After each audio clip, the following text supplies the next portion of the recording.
வணக்கம். சற்று முன் கிடைக்கப்பெற்ற மிக முக்கியமான செய்தி ஒன்று வெளியாகியுள்ளது. 2026 சட்டசபை தேர்தலில் அதிமுக தோல்வியை தழுவினால் நிச்சயம் எடப்பாடி பழனிசாமி அவர்கள் சிறையில் அடைக்கப்படுவார். இதுதான் பாஜகவின் திட்டம். ஏனென்றால் பல்வேறு கருத்துக்களையும் பல்வேறு முடிவுகளையும் அதிமுக வெற்றியடைவதற்கான ஏற்பாடுகளை பாஜக கூறியது. ஆனால் இந்த தேர்தலில் நான் வெற்றியடைய வைப்பேன் என்ற முழுமையான அதிகாரங்கள் அனைத்தும் நான் நிச்சயமாக வெற்றியடை வைப்பதற்கான ஏற்பாடுகளை செய்வேன் என்று பாஜகவிடம் கூறியது எடப்பாடியின் ஆதரவாளர்கள்.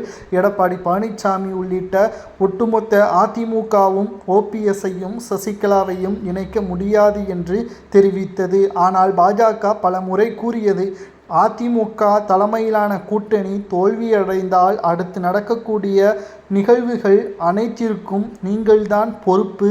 எங்களிடம் எந்த ஒரு மன சிக்கலையும் நீங்கள் ஏற்படுத்திவிடக் கூடாது என்பதையும் எச்சரிக்கை செய்யும் விதமாக பாஜகவின் தலைமை தெரிவித்துவிட்டது.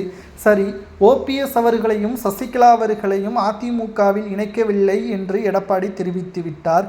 பிறகு எப்படி எடப்பாடி பழனிசாமி அவர்கள் சிறைக்கு செல்வார்? அதாவது இந்த தேர்தல் என்பது அதிமுகவிற்கு மிக முக்கியமான தேர்தல். கடந்த 10 தேர்தல்களில் அதிமுக தோல்வியடைந்தது.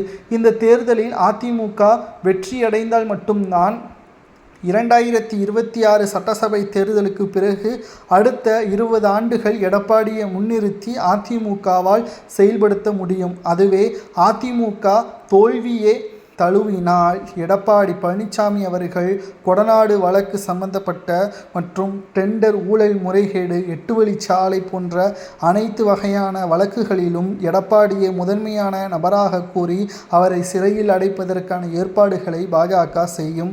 அடுத்து அதிமுகவில் தங்களுக்கு சாதகமான ஒருவரை தலைவராக பொதுச்செயலாளராக ஏற்பாடுகளையும் பாஜக செய்யும். ஏனென்றால் ஒரு முறை அல்ல, இருமுறை அல்ல, பல முறையும் கூறிவிட்டது. தென் மாவட்டங்களின் ஆதரவு இல்லாமல் அதிமுகவின் தலைமை வெற்றியடையுமா?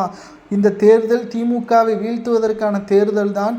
ஆகையால் நீங்கள் எடுக்கக்கூடிய முடிவு தான் வெற்றி வாய்ப்பை உறுதி செய்யும் என்று பல முறை ஓபிஎஸ் அவர்களையும் சசிகலாவையும் இணைப்பதற்கு பாஜக முடிவுகளை மேற்கொண்டது. ஆனால் எடப்பாடியோ விடாப்பிடியாக இவர்களை இணைக்க முடியாது என்று தெரிவித்தார்.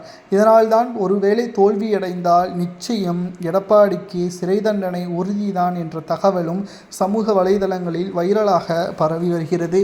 எடப்பாடிக்கு சிறை தண்டனை கொடுப்பது சரியா? தோல்வியடைந்தால் என்றால் கமெண்டில் கொடுங்க.